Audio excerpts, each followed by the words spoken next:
This is the Heavy Boots Podcast, a place to feel all your feelings. As a feeler, we often carry a lot with us, such as responsibilities, worry, sadness, love, regret, loss, life. And carrying it all can make it harder to move through the world. This is why it feels like you have heavy boots. And here's where we unpack some of it. Today's episode will unpack loss. This one's heavy. You might need some tissues, I know I will. But let's get into it.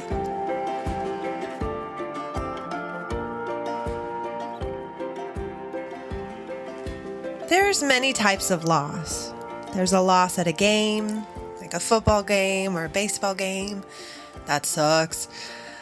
There's a loss of money, like in the stock market or on a gambling bet. But when I think of loss, I think of three things. I think of the way things were, like nostalgia. I think of losing something that meant something to you, like a physical object that you lose, and sometimes that can be really sad. And I think, of course, of the loss of a person or a pet. That one's the big loss to me, big time. So the way things were, nostalgia or tradition, that one can be really hard. We live on this earth for, if we're lucky, 100 years, which, that's long. But you see things change. And so I always think of my grandma. She's nearing 90, and she was born in 1935. And she and I have talked a bunch about what she's seen, and it's changed so much from when she was born. And her childhood was so different than anything that any of us experienced. And it was like right after the Great Depression was when she was born. So to think about all the leaders that have come and gone, all the, wars, all of the different products that are no longer here that she grew up with, it can make you long for things. She doesn't seem to. She's well adjusted and she's found things that she loves, and some things, are still here, which is great. But I've thought about this a lot, and there's a lot of people that you'll encounter who get really sad that they don't have this or that. For instance, the place on the corner that they used to love to go, unfortunately, through COVID or just hard times, is no longer there. They had to close their doors. And so they don't have that to go to anymore. And it's depressing. And for whatever reason, I don't know who instilled this or where I get this, but I always think of how amazing it is that you have a place that you felt like that towards, that you were able to go to a place that you would long for later, that you actually got to experience that and to sit in there and to love it and to enjoy it, the people and the smells or whatever gets fixated into your mind that makes it a big memory. What a gift to have that. And so to me, when something closes, of course, there's a loss for sure. But I also just try and shift my brain to the fact that we even experienced it at all. How cool. Because the only reason that you're missing it is because you had it. And you had it. So that's my philosophy on nostalgia. And tradition, it's hard.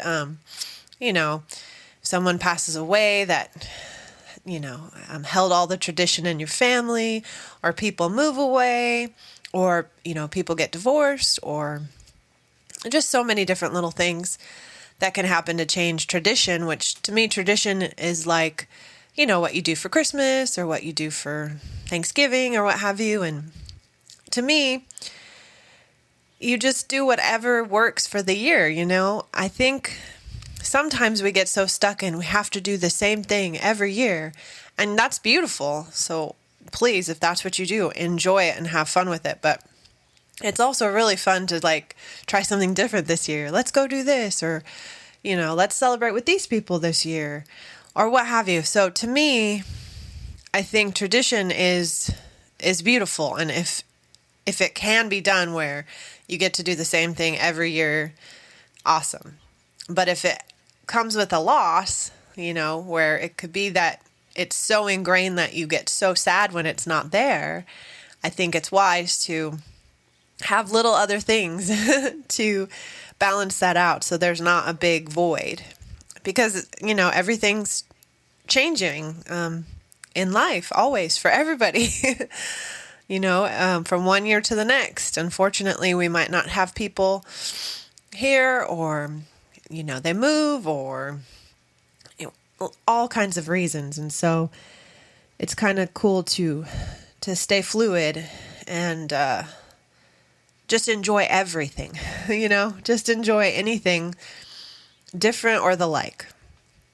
And really, if you start to feel like sad that, oh, we used to do this, or, oh, remember that Christmas when we did this, just remember one thing is you only miss it because you had it. So try and relish in the had it part a little bit more, and how much fun it was, and just be like, wow, that was so cool. Because the truth is, you may get it again, you may never get it again, but you had it. It's pretty special. So that's my philosophy on nostalgia and tradition.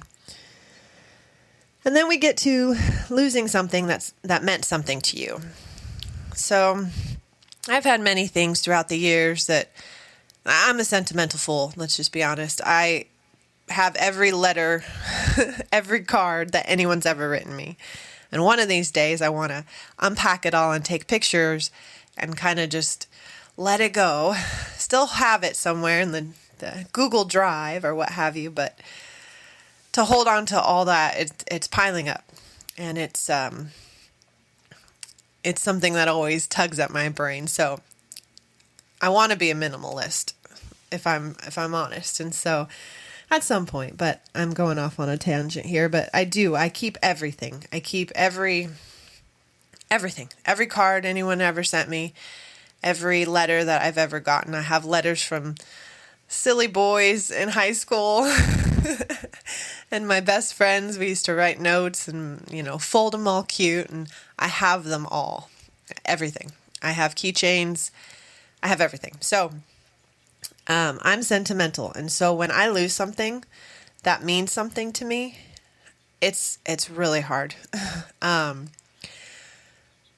was trying to think of, something to give an example, and I didn't have really good ones here because I think it hurts too much, so I block it out or something because, like I said, I'm a sentimental fool. So what I did come up with as an example is one time we went to our storage and mice had gotten into our storage and they had eaten my Letterman jacket.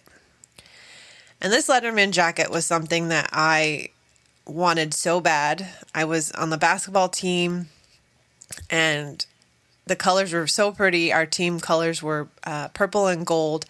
And, we always watched the Lakers in our household. And so it was like, ooh, something Laker colored. And it was just such a cool jacket. I was so proud to own this jacket. I think I don't know if I did chores for it or what have you, but it was a big deal for my parents to get me this jacket, or maybe I pitched in. I don't remember, but either way, it was a big deal. And I took such good care of it. I loved it. I don't know what I would have done with it, later in life. I don't know. But it was just so cool. And the rats or the mice or whatever chewed it. And so I remember I got really upset. And then, like I said, this calm came over me. And I was like, well, it's not all ruined. And so I cut up a bunch of the pieces of it, like your letter for basketball, your varsity letter, your pins that were on there, I think my name. But I just cut up, it was awful to cut it up. It felt really strange, but I did. I cut it up to where I have the pieces of it so I know and I can smell, like your sensory memories. I can just have that and remember. So I was really bummed about that one because there was a lot of pride in that jacket. But as a kiddo, I had this moose puppet that I think we bought in either like one of the snowy towns. So like Arrowhead or Mammoth. I can't think of where we got it, but it was like a snowy town where my parents would go skiing and stuff. And it was a moose puppet. And I had lost it. And I think we went back to the hotel. I just remember we had to go back. I know my parents weren't happy about it, but we went back and we got it. And I have it still to this day. And it's the cutest thing ever. And again, like the smell of it is my childhood, you know? It's just very important to me. It was the best. And I, to be honest, I don't know if it was mine or my brother's, but I feel like it was mine. But he's more of a minimalist than I ever could be, so I'm glad I have it. But regardless, he can have it. If you hear this, Ryan, you can have it. But it's so cute. And we used to play with it in the car. And, you know, it's like a puppet. You could put your hand in it and make it talk and everything. And so on the car rides to big trips like that, like up to the ski town, it would really entertain us. So I found it and I have it. And hopefully no freaking rat gets to it. But so losing something that meant something to you like that, like a sentimental artifact, I get it. And I don't really have a lot to say on that. I've mourned stuff. And I can't think because there's stuff that you lose. And there's these earrings that my brother gave me that I still have. I haven't lost them, but there's like been 3 times when I've come home and there's one missing from my ear. And luckily it's either been in the car, like stuck to my other piece of clothing, or at my mom's house. And so I've been able to have it again, always. But these earrings, I don't wear anything anymore except these earrings that my brother gave me. They're these butterflies that look like diamonds to me. I think they're like crystal, but they're so gorgeous and they dangle. And so they can get caught with your hair and everything and fall out. But they are the most thoughtful thing. I mean, everything he gives me is thoughtful, but this particular pair of earrings was when he was like just becoming a young man, you know, like just going out and buying stuff himself. And I don't know, I really felt the love behind it, you know, like that first, like, oh, Jenny would like these.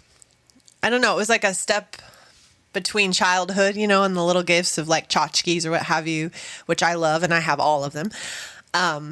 But these were like something she could use, you know, like stylish, wear, I don't know, just really thoughtful. And yeah, I thought that they were only a few years old. And then I realized, no, he gave them to me when he was like 18 or 19 years old, something like that. And so I've been wearing them every day for, I guess, like 3 years. So, maybe more than that. I don't know, but they're my prized possession. And if I ever lost one of them, I would be beside myself. So I always I'm checking my earrings. So if you guys ever see me, like, what are you doing? I'm always checking because I want to wear them. I think it's pointless to have things you don't use, honestly. And they're my favorite. So anyways, another tangent. But so if I lost those, so I get the sentimental value of things. I know a lot of people don't. They're just like, throw this away. What is your problem? Why are you holding on to this and stuff like that? And that's fine. Like everyone, again, to each their own. Like, yeah, you don't have to keep stuff, but I have stuff. And, yeah, someday I hope just to take pictures of everything and make like a really cool book, like on Shutterfly or something, and like just have it to look through. Cause I honestly have things that I never see either. And that's not cool because we live in a small space now. So we have stuff in storage. And so I think it's important to, you know, have stuff that you could see. And so what I hope to do is to take pictures of everything and maybe put a little description of what it is and put it in a book. But that takes time. So we'll see what happens. But yeah. And then like another thing that we often don't think about is even things that aren't things that you lose. So like during the pandemic, this was huge, is people were losing the chance to have a graduation or the chance to, go to the big concert they had planned. Like, they had tickets and then the concert was canceled, or to get married or, big milestone birthdays. I actually had that. My 40th birthday party was not going to happen because it was 2020. So I still haven't had like my big birthday. I wanted to have it sounds funny to some people. I don't care. Why do I care? I wanted to have a Barbara Streisand 40th birthday. So you can come in any character that she was. And I wanted to do Hello Dolly. And my mom and I had gotten plans, or what do you call that? I'm so bad, I don't even know. For sewing a dress, a pattern. We were going to make that gold sequined dress. We're going to make it, which there's a reason for everything. That's a lot of work, but we were going to try. And so I didn't get to have my 40th birthday party. And there's a sense of loss when you lose things that aren't things, too. Because I know people that didn't get to have their graduation. I just don't even know what you do there. Like, that is such a loss. Like, you work so hard for so many years and then, nope, sorry, we can't do that. So there's so many different ways to feel loss. And I think it's okay. So like in those instances, I did hear some pushback or whatever. It's so selfish that you want to have your graduation. People are dying and all of that. And it's like, it's not selfish. There's things that people work hard towards. And so I think you have to allow people to feel the loss of whatever they lost. It's not up to decide what's a loss for people. It's just like feelings. It's what you feel. And so that's another way to lose stuff, is just experiences that you were counting on. And then we get into the dreaded one where I don't want to talk about, but I just think it's so important to talk about. And so I'm going to try and get through as much as I can without crying, as I'm already crackling in my voice. But to me, the big loss, of course, is the loss of people or pets. So we'll get into this here. The first loss that I felt, or the first, what shall I say? I guess I didn't understand death at all until the first funeral I attended, from what I can remember. So, my parents might know better than I, but I was young, so I don't remember talking about it before this, but I also don't remember exactly what age I was. I think my brother was born, so I think I was 7 or 8, but I'm not sure if he was born. So I was between 5 and 8 is when I remember going to my first funeral, and it was for Big Ed, who was I don't even know how you would describe it. It's my dad's best friend's husband's dad. So it was like, but basically my dad's best friend is his family. It's a Cuban family that we grew up with, and their family. And so Big Ed was like another grandpa to me, basically. And he would always scoop me up. I remember I think he was pretty tall, and he would always scoop me up when I came in and be like, Jenny, or I think he'd call me Jenny or Jennifer. I think he'd call me Jenny, and he'd put me up on his shoulders, and he was just so kind. And I just remember feeling warmth and love whenever we went to their home. And Janine and Ed, they were the best. And she passed away much later than him. But he was the first funeral that I attended and the first questions I believe I asked about it all. And that kind of started psychosis. Is that the right word? Where I was just so scared of death. And so there were times when I had to lay on the ground next to my dad's bed and he would hold my hand because I was so scared that I was going to close my eyes and not wake up as a little kid. And that all stemmed from that first funeral, from what I remember. Again, I don't know if there's something else that I'm missing, but yeah. And so ever since then, I've had this really bad thing with death, and it comes and goes. Like for 10 years, I hadn't worried about it. And then the pandemic came, and then I was scared again about losing people I loved. And then the shooting happened across the street, and then I was scared about me dying. And now I still have some phobia every now and then of oh, we could die right here, whatever. And anyways, yes, but so that was my first funeral. And, since then I've lost all kinds of people. And, yeah, Aita, my grandpa Steve, grandma B, grandma Jeanette, grandpa Gompers. And, most of these people passed away older, but there's never enough time, there's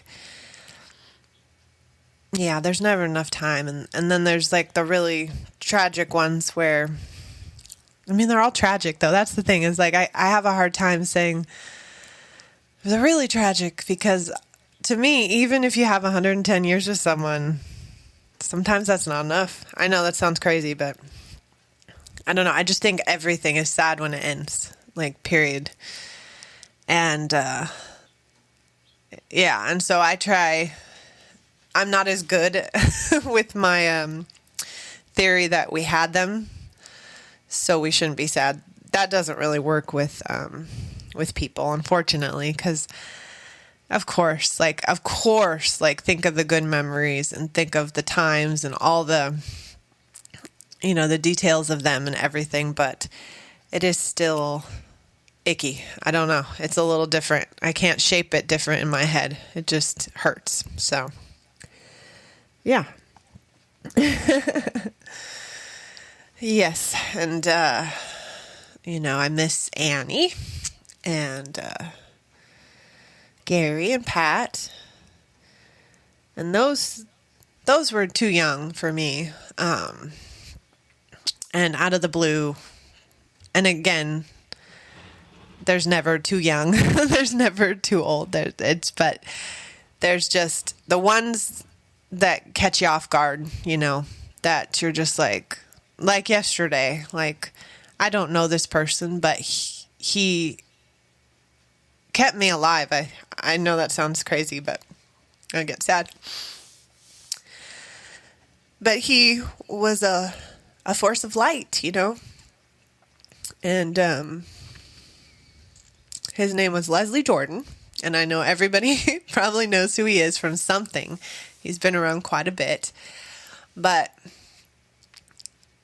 during the pandemic, that man lit up my Instagram with the light of 1,000 lights, his sunshine and grace and Southern accent and beauty and kindness was lacking, and he gave it to all of us. And so I just get sad when it's, he died tragically. He was in a car accident after some medical emergency. That's all they said. So I don't know if he had a heart attack or what have you, but none of that really matters because he's gone. So, just gotta thank him for all of the laughs and love and light.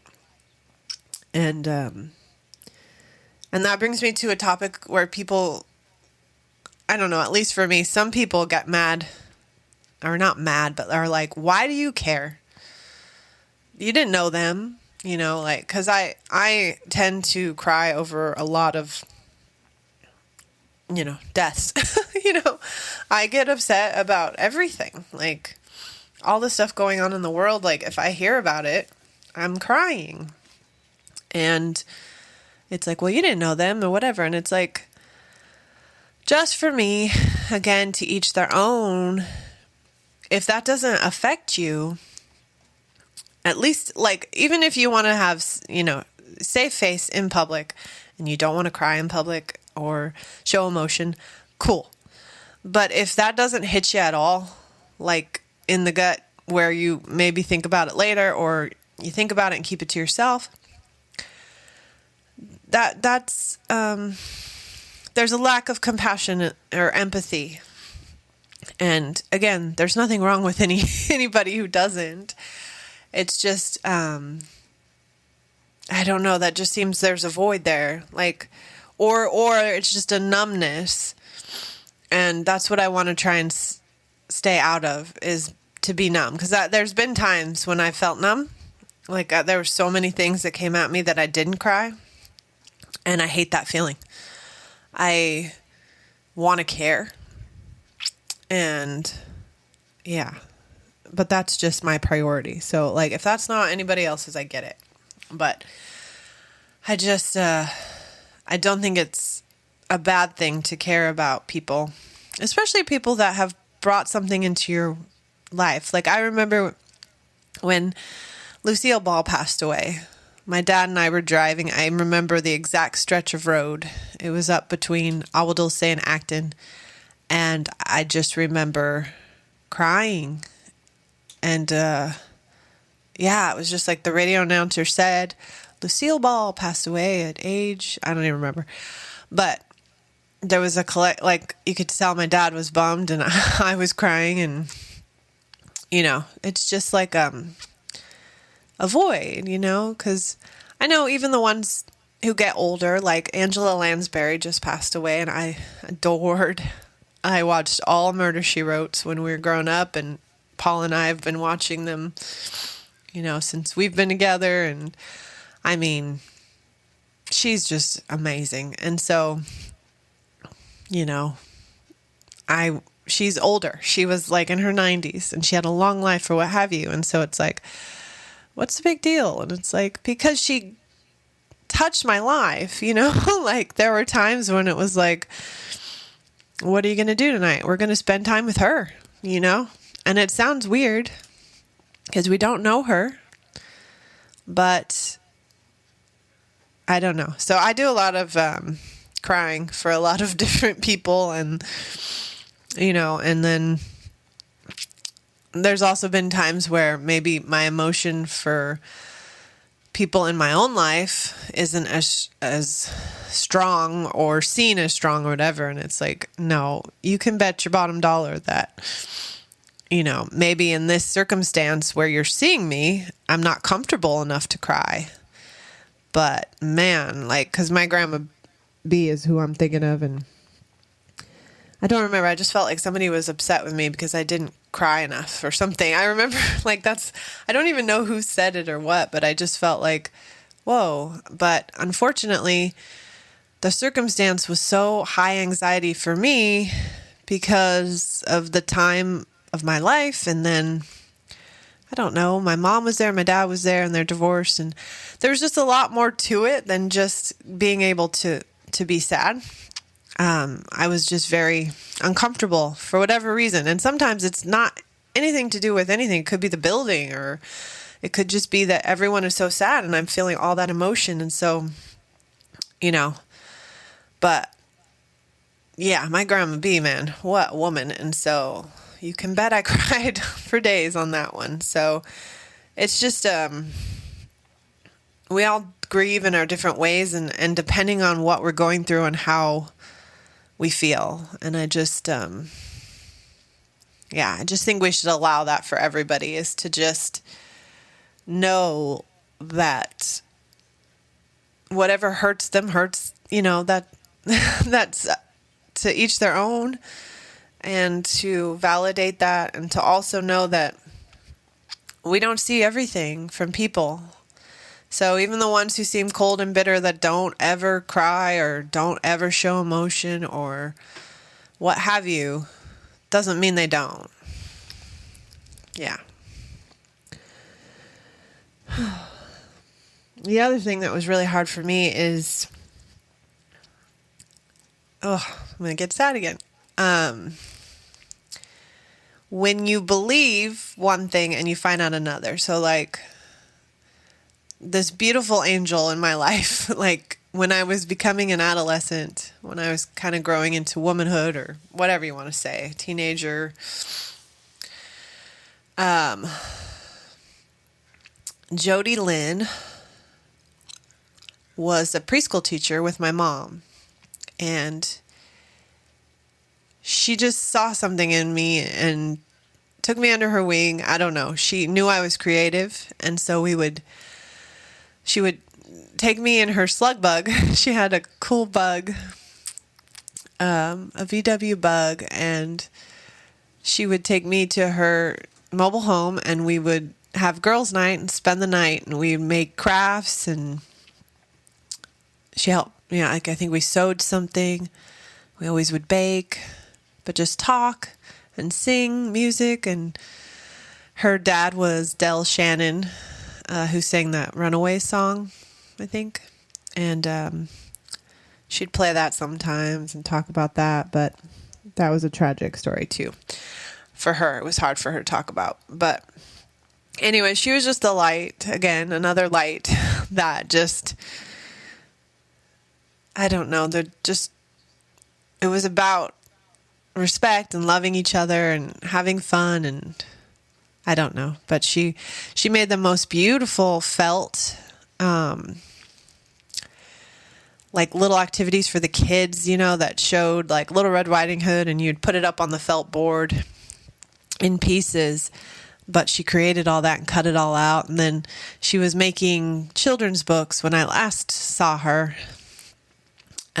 where she would cut the pieces of the paper to make like eyes and mouths and everything, like intricate, like not drawing. It was like pieces of paper, like I was just like wild about her. She was so creative, so talented. And anyhow, so, times I think she left. I don't know what happened, but times moved on and we didn't see her anymore. And I just believe she had a book career, children's book career somewhere, or was doing something with creativity and light and love and singing or what have you.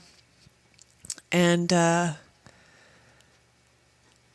don't know. And then we found out my mom was always looking for her because we loved her, like I said. And so my mom found a friend of hers online, and it turned out that she had passed away from cancer of the eye. And it was not a fun demise, for lack of a better word. And there was something so hurtful within that, because you think someone's out there enjoying their life. And then it was like, nope, I'm sorry. She's gone. And she's been gone. That was the thing. It's like, whoa, she's been gone for a while. And so, but she's still here inside of me, So there's that. So yeah, and then we go into the animals, and oh my gosh.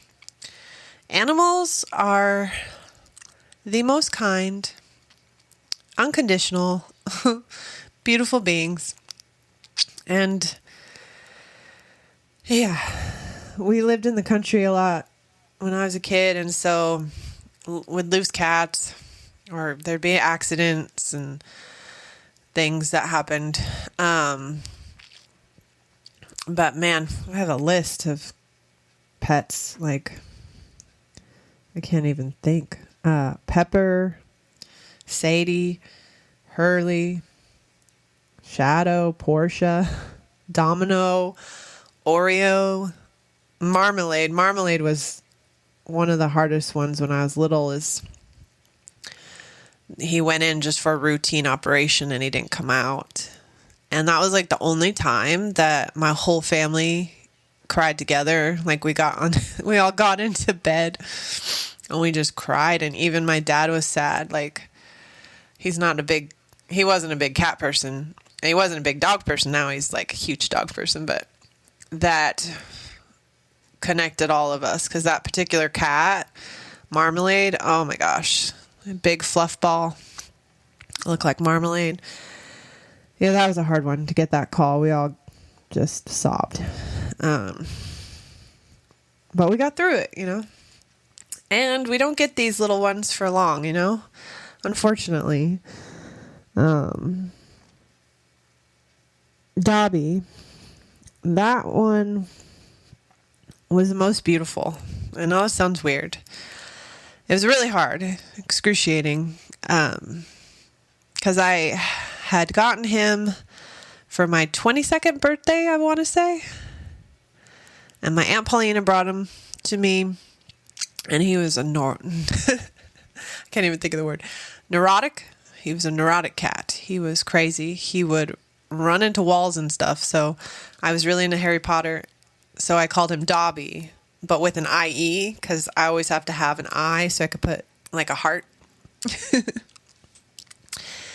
So, yeah, he was a little crazy when he was young, and then he totally mellowed out. So he was fantastic to watch him grow, from a kitten to a adult. And then, so what was that? So I was 22 to 38, because it was 2018 I lost him, I think. So what is that? 8. Yeah. So I don't know. A lot of years. I felt like I was 15 or 16, but my math, whatever. Yeah, he was fantastic. He was the most beautiful tabby cat ever, and he went through so much, because we went through so much, but that's for another time. So yeah, anyways, he waited for me. I was at work the day that he was meant to pass, and he waited for me. I came home and he was not doing good, and I thought we were going to have to take him into the vet, and have him put him down. But he held on. Like, I don't know, man. He just was trying so hard to hold on. And then sometimes I'm like, oh God, should I have taken him in and not made him suffer? But I don't think he was suffering. I just really don't. I feel like he wanted to be with me. And maybe that's selfish, but I got home and then I picked him up and just held him, and then he passed away in my arms. It's pretty cool. It might sound like morbid or what have you, but I think it was really cathartic. It was like he gave me a whole experience from, kittenhood to heaven. And I got the whole thing. The thing about him, I don't know if you believe in signs or what have you, but the very next day, like 4 o'clock in the morning, I couldn't sleep at all. I don't think it was the next day. Gosh, I can't remember. I'm going to post some pictures on the Heavy Boots Instagram, and it'll tell you if it was the same day or not, because it was crazy. I woke up, and I thought he was there next to the bed where he used to sleep. Well, and it's not where he used to sleep. It was where he's been, because, he wasn't doing well. And so I thought I saw him. And then I'm like, no, he's not here. So I got up, and there was his silhouette on the pillow. And I was like, what the hell? And it was light, coming from somewhere. And so Paul heard me get up, because, we were on edge. We were so emotionally drained and sad. And so he's like, what? And so we assessed the situation. Like, we went to the window and we looked to see if the light was coming through, and we saw no light. There was no light. And so then I went to the front of the house, and the moon was in the front of the house. So there's absolutely no reason or any way. There was no light, but there was his silhouette being lit on the pillow. And then a little heart appeared at the bottom. I can't even tell you how freaking moved I was and how settled I felt after that. Like, I felt like he knows. Like, he knows we loved him. He's saying thank you for a good life, you know? It was the best gift I've ever received, still to this day. And I've received a couple more. I didn't want to have to bring this up because my first podcast was the strays, you know, and it's been hard to keep them safe. We've had 3 litters. We saved, 13 cats. So 13 kittens we saved, okay? So I was trying to look at that positively. And trying to catch my breath before I say the hard bits. But our mama, our fearless mama, who was such a good mama, man. She cared for everybody, and, you know, she wasn't really nice to us, and she was really scared of us or what have you, with good reason. Like, she was strong, but she loved them, you know. Not when she was pregnant. She kind of slapped everyone around when she was pregnant. She was mad.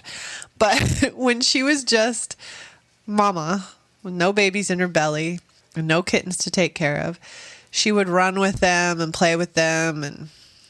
And by them, I mean Cricket, Licorice, and Banjo. You know, she would play and have fun, and she really loved it here. She really did. But unfortunately, the last litter that she had, there were 2 black kittens that we could not find, could not get, and I wish we had done it a day before, but that's the way things go. I don't know for sure. There's no way to know anything, but I fear that she was trying to protect them. The 2 last little blackies, such cute kittens.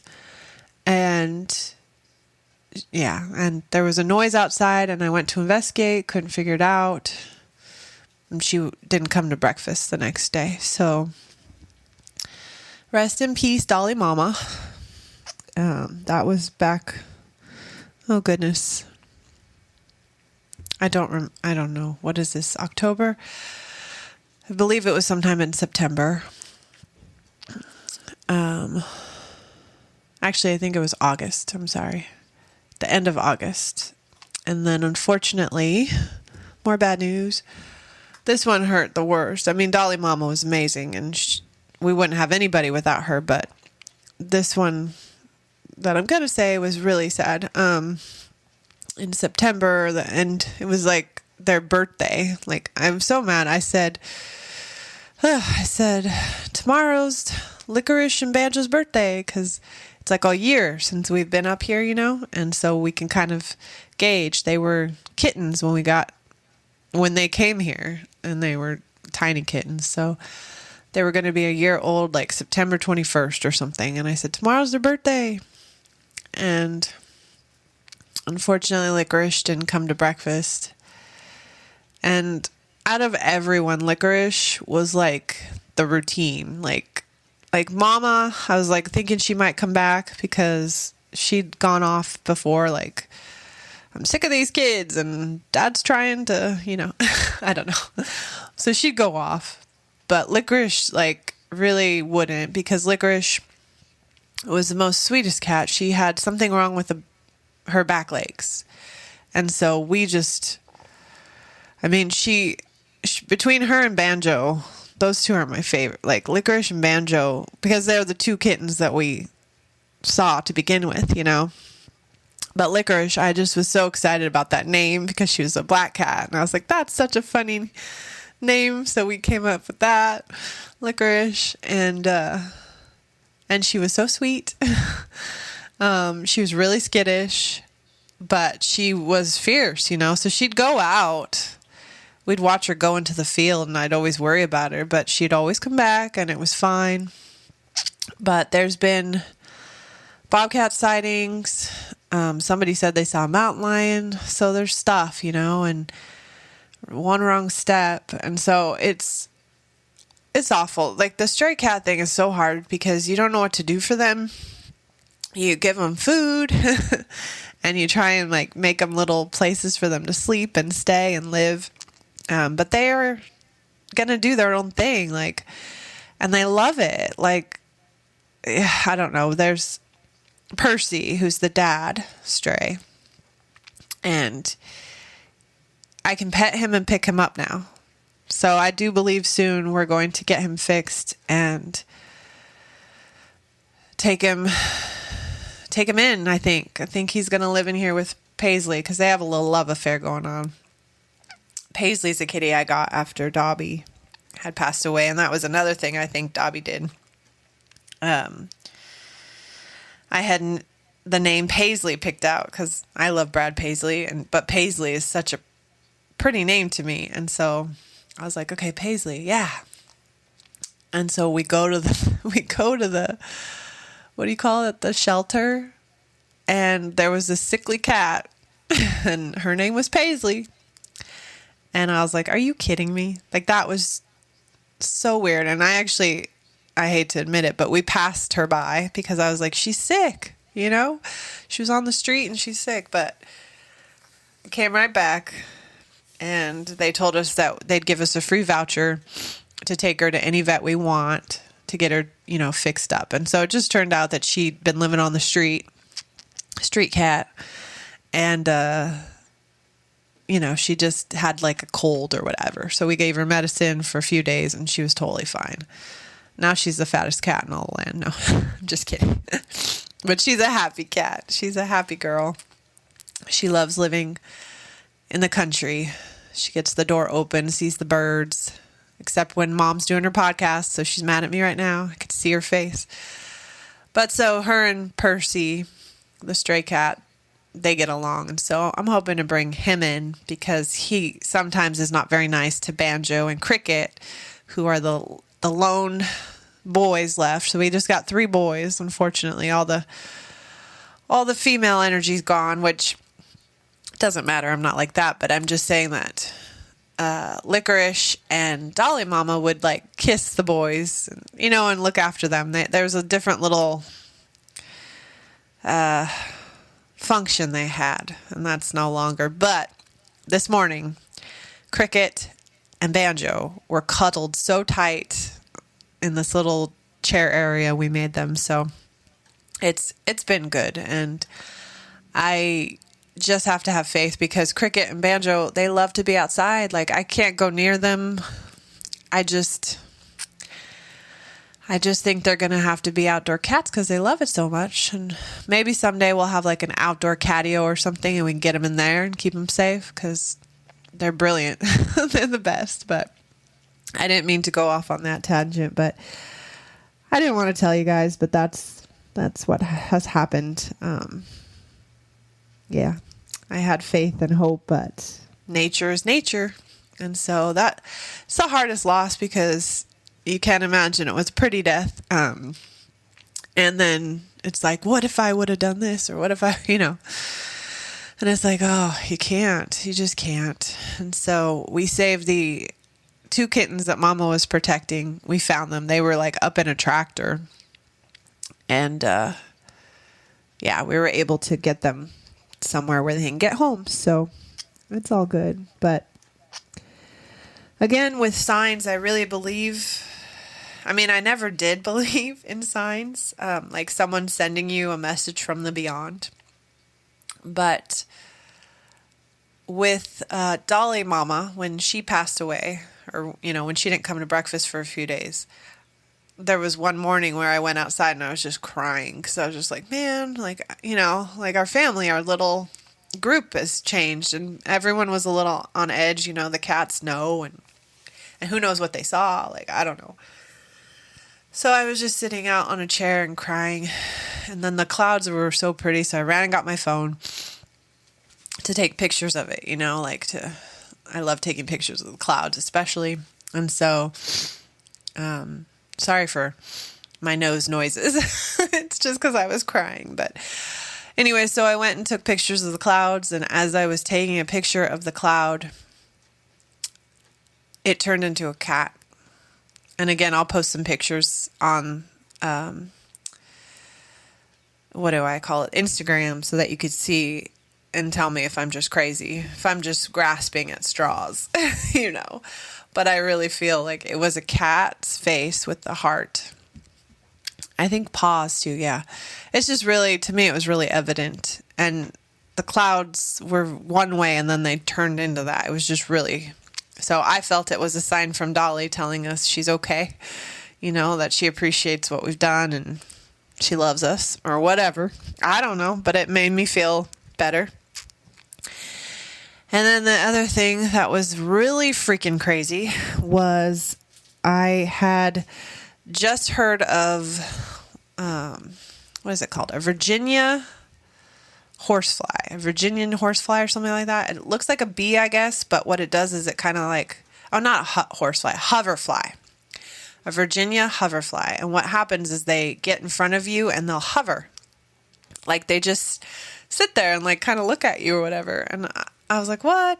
But it was the day before, I think, the day before I got super sad about licorice, I had learned about that bug. And then I looked it up because I was like, what? Because the person, I think it was Brad Paisley. That's so funny. Brad Paisley posted about it on his Instagram page. And so he was saying, look at this thing. It's so crazy. And so he's like in Tennessee or somewhere. And so I was like, okay, I've never heard of that. So I looked up the bug, and I was like, never heard of that. What the heck? So I researched it and it was like, yeah, you've never heard of it because they don't come to these parts in California. It's not there. They like really wet areas, like marshy areas.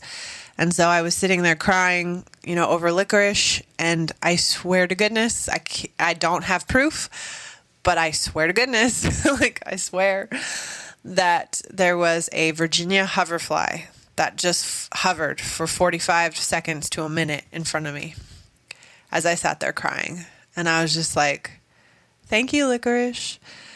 Thank you. I just, I felt like it was too much of a coincidence to not be a sign or some magic. So, but again, I do believe in magic.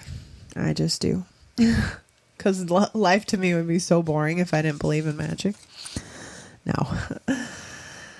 So that is lost to me. There's so many different little facets of it. And I think you should talk about it. Like they say, there's stages of grief or what have you. And that's all good. I don't think you should get too tied up into that. I think you should just feel what you feel as you feel it, as I always say. There's an anger one, and so that one did come for me most of these times. Yeah, all these times. And I would just watch that one. This is the anger part. You can start to blame situations or other people, especially with the human losses. And there's just not, or blame yourself. Like there was a couple people who I knew, one in high school and one recently that, took their life. And that one's really hard because then you start to blame yourself. Like, what could I have done? Well, I didn't make them feel special enough, those kinds of things. And so you just got to really watch those parts of loss, but you got to feel it, man. You don't want to also bottle it up and just, because it'll come back, and sometimes it rares to go when it comes back, and you just want to make sure you don't hurt anybody else, So, yeah, the anger when I went out, because the anger for the recent stuff, which is all pets for me, the most recent, there's been some other recent, but the very, very most recent stuff with these pets, man, because you do get angry at some point. You're just like, why? Why do they have to go? What the hell? What Why did the stupid bobcat or whatever have to find them at that moment? They've made it in every other night, and you get angry, And so I went out in the garden and I hoed a row. Is that what you call it? I just took a hoe to the ground and got rid of some shrubs that were needing to get rid of, and it was really therapeutic. So punching bag, weeding in the garden. I don't know. Whatever you got to do, just don't take it out on other people. Because most of the time the other people maybe are feeling sad about something else. Or feeling sad about the same thing you are. And it's like, we can't beat up on each other. So, yeah. Take that anger out in a healthy way. But have it. So I think that's what I'll leave you with is, in loss, there's all kinds of types of loss. And you're allowed to feel it. 1, don't ever tell anyone that you can't feel it. You lose a toothpick, okay? But it meant something to you. That's valid. Period. So feel whatever you want to feel. Don't let anyone tell you that doesn't matter or get rid of this. Oh my God, you're holding on to all this stuff. That's ridiculous. It's not ridiculous. And if you want to change it, that's fine. You change it. But no one else can tell you anything. You have to want to do that yourself anyways. Yeah. And then when you lose someone or, a pet or a person, just feel all the feelings. Go through all the things. Like, it's okay. And when you're angry at your cat right now because you're doing a podcast and she's over there messing with a bag, don't slap her, which I'm not. But I'm also not going to edit that out. If you heard it, I'm sorry. I just like to have this be free-flowing. Free-flowing, I can't even say the word. So that you feel the real emotions and nothing's supposed to be perfect, But feel your feelings. Feel the loss in any realm, If you lose something, you didn't get to go somewhere. Like there was people that went to this big concert in Las Vegas this last weekend and they couldn't go into the concert because of the wind. The wind was so high that it was dangerous for the performers and the audience, so they canceled the show. And so there's such bigger things going on in the world is what some people might say. And yeah, that's valid. But for you were looking forward to this and that was a loss. So feel it, and I'm so sorry. I wish you didn't have to feel it. That's what people should be saying to you, not oh, well, people are dying, blah, blah, blah, whatever they could say. Just know that whatever you feel is valid. Period. So, this was a hard one. I hope you don't mind the sniffles and the tears. It was good to talk it out, though. I feel a little lighter, actually. It's good to get it out. So, I wish you a beautiful day. Hold tight to those who matter. Have fun. Enjoy them. And if they're not here anymore, try and remember all the amazing things that make you miss them. Because that's why we miss them, There's a yin and a yang or whatever. The light and the dark. So think of the light as much as possible, but feel your dark when you have to. You don't have to do anything. Grief is not for anyone else to tell you what to do. And don't focus on those, steps of grief. They're valid and they happen. I can tell you all of them came up, but they didn't come up in that order at all. So just do you. Thanks for listening. I hope you have an amazing whatever you're having. day, evening, morning, afternoon. You are amazing. I love you. Stay you.